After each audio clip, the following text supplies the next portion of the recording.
Друзья, с вами Фатиня на канале. Сегодня почти 25 апреля. У нас навалило снегу в Нижегородской области. Я нахожусь в данный момент за бором, за Большим Бором. На речку пришла пьяну.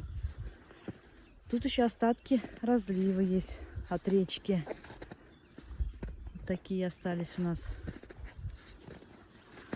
Тут у нас течет ручеек.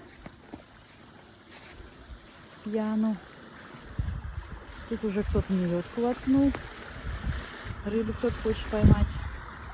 Вода мутная. Вода маленькая, даже немножко прибыла. Тут еще дожди были у нас. Течение.